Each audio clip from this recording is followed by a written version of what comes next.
خاص طور پر تشریف لائے ہیں، میں ان کا بہت ہی مشکور ہوں کہ وہ ہمارے ساتھ آج یہاں موجود ہیں۔ ڈاکٹر اسرار احمد صاحب، جناب اسماعیل قریشی صاحب، جناب پروفیسر میاں محمد اکرم صاحب، جناب ڈاکٹر طاہر ابرار صاحب، جناب حافظ عاطف وحید صاحب، محترم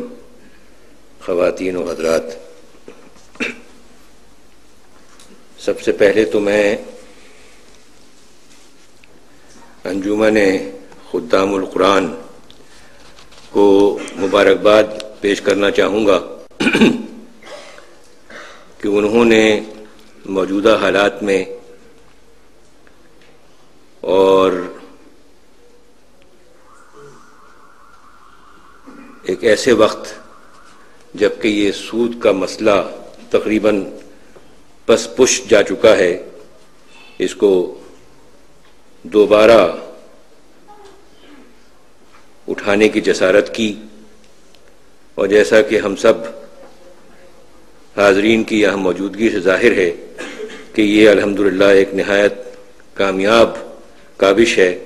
اور اللہ نے چاہا تو یہاں سے ایک اور ابتدا اس سلسلے کی اللہ پاک کی مہربانی سے برآمد ہوگی۔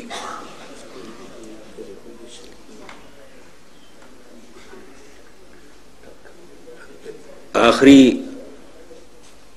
بات کو پہلے لیتے ہوئے جو عاطف وحید صاحب نے کچھ سپریم کورٹ کی شریعت ایپلیٹ بینچ کے بارے میں جہاں کچھ آبزرویشنز میری طرف سے ہوئیں اس کی طرف اشارہ دیا ہے۔ دراصل بات یہ ہے کہ جب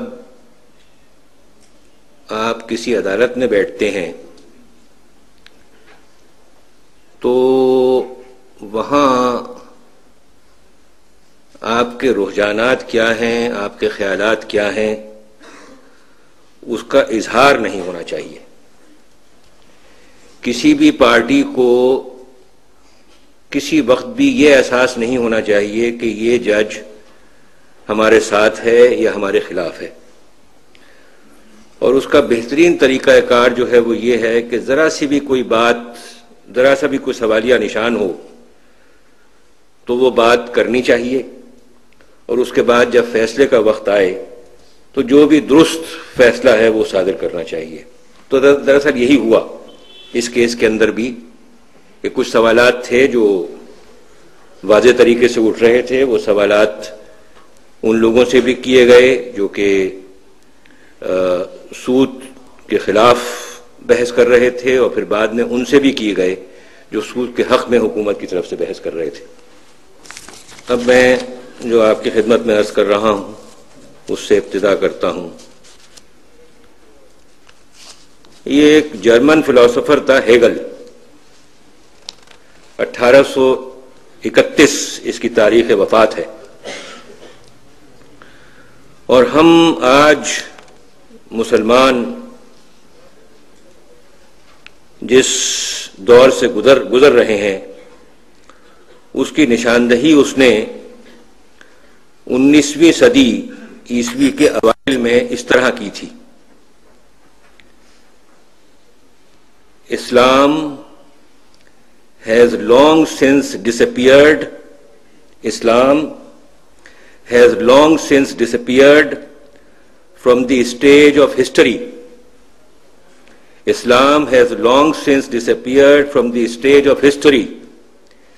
and retreated to Oriental ease and repose. Islam has long since disappeared from the stage of history and retreated to Oriental ease and repose. اس کا ترجمہ یہ ہے، عرصہ ہوا کہ اسلام تاریخ کے سٹیج سے گم ہو کر، عرصہ ہوا کہ اسلام تاریخ کے سٹیج سے گم ہو کر مشرقی آرام و آسائش میں پسپا ہو گیا۔ یہ اس کا کہنا تھا، اور میری دانست میں یہ کہنا اس کا بالکل درست تھا، کیونکہ جس انداز سے ہم لوگوں نے رہن سہن اختیار کیا ہوا ہے، جس انداز سے اسلامی اقدار کو ہم پامال کر رہے ہیں، تو دراصل ہم نے اپنا ستیہ ناش تو کیا کیا ہے، اسلام کا بھی ستیہ ناش کر دیا ہے۔ جہاں تک یہ آج کے ٹاپک کا تعلق ہے، ایک بہت ہی جامع ٹاپک ہے یہ اسلام اور بینکنگ کے سلسلے میں۔ اس کے 2-3 حصے ہیں، جس میں سے ایک حصہ ہے سودی نظام کے خلاف اداراتی اور قانونی جد و جہد کا منظر۔ میں اس سلسلے میں کچھ آپ کی خدمت میں عرض کروں گا۔ سب سے پہلی بات تو جو مد نظر رکھنی چاہیے وہ یہ ہے کہ پاکستان کبھی قائم ہی نہیں ہو سکتا تھا جب تک کہ اسلام ہمارا مذہب نہ ہوتا، اور جب تک کہ مسلمان منہاس القوم انڈیوائیڈڈ ہندوستان میں یہ محسوس نہ کرتے کہ وہ اپنے دینی اقدار کے اوپر مناسب انداز سے عمل پیرا نہ ہو پائیں گے۔ یہ وہ بنیاد تھی جس کی بنیاد کے اوپر کہ پاکستان کے لیے جد و جہد کی گئی اور جس کے نتیجے میں پاکستان وجود پذیر ہوا۔ ابتدا ہی سے اس طرح کی کوششیں ہونی شروع ہوئیں کہ یہاں پر جو سول سوسائٹی ہے وہ ایک اسلامک سول سوسائٹی کے انداز سے ابھرے، اور اسلام کے جو سوشل جسٹس کے اصول ہیں ان کو اس ملک میں رائج کیا جائے۔ اس کی سب سے بڑا ثبوت وہ قرارداد مقاصد ہے جو 1949 میں پاکستان کی کانسٹیٹیوئنٹ اسمبلی نے پاس کی۔ اس کے بارے میں اسما جیلانی کیس میں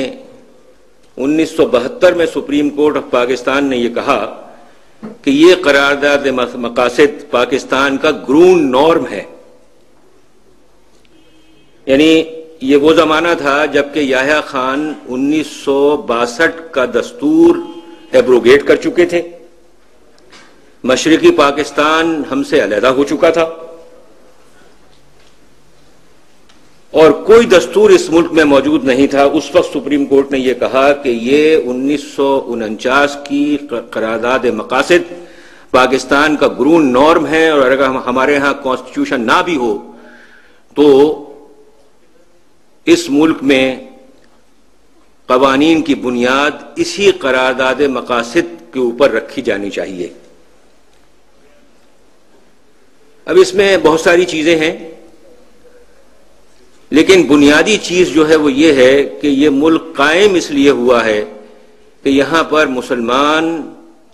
اسلامی طرز فکر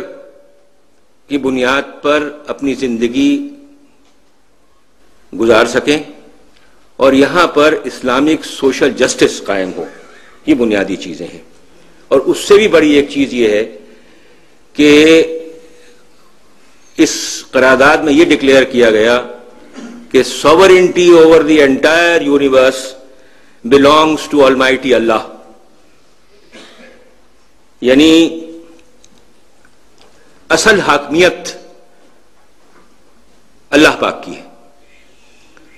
اگر اصل حاکمیت اللہ پاک کی ہے تو ہمارے تو سارے کام قرآن و حدیث کے مطابق ہونے چاہیے۔ تو یہ وہ قرارداد مقاصد ہے جو کارنر اسٹون ہے پاکستان کے ہر کانسٹیٹیوشن کا۔ اس کو ریپروڈیوس کیا جاتا رہا ہر کانسٹیٹیوشن میں، اور اس کی بہت بڑی اہمیت ہے۔ اس کے بعد ہمارے پاس 1954 کا قانون تیار ہوا جو اسمبلی میں پاس کرنے کی نیت سے نہ کیا جا سکا، اور اس سے پہلے ہی کانسٹیٹیوئنٹ اسمبلی کو